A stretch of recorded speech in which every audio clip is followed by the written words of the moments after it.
Habibpur teachers training কলেজের সামনে এই হচ্ছে রাজ্য সড়ক।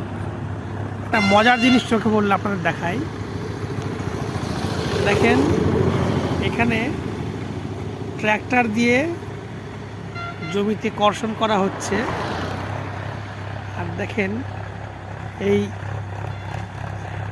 জমিতে মানে পোকা হোক বা শস্য দানা হোক, সেগুলোকে খাওয়ার জন্য বকের সারি ঝাঁকে ঝাঁকে এখানে এসে জড়ো হয়েছে। এত সুন্দর সুন্দর সাদা বক, পুরো জমিটাই মানে সাদা হয়ে গেছে। ফোন ক্যামেরায় বোঝা যাচ্ছে কিনা, কিন্তু সামনাসামনি দেখে সত্যি এত ভালো লাগছে। একসাথে এত বক, কয়েকশো বক।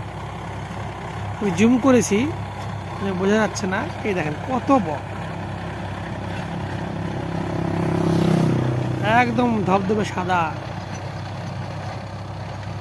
তো আপনারা এরকম কোনো দৃশ্য দেখেছেন কিনা কমেন্ট করে জানান। আর আপনাদের ভালো লাগলে একটা লাইক করুন। বাই। ওই দেখুন ঝাঁকে ঝাঁকে সাদা সাদা সারি সারি সাদা বক।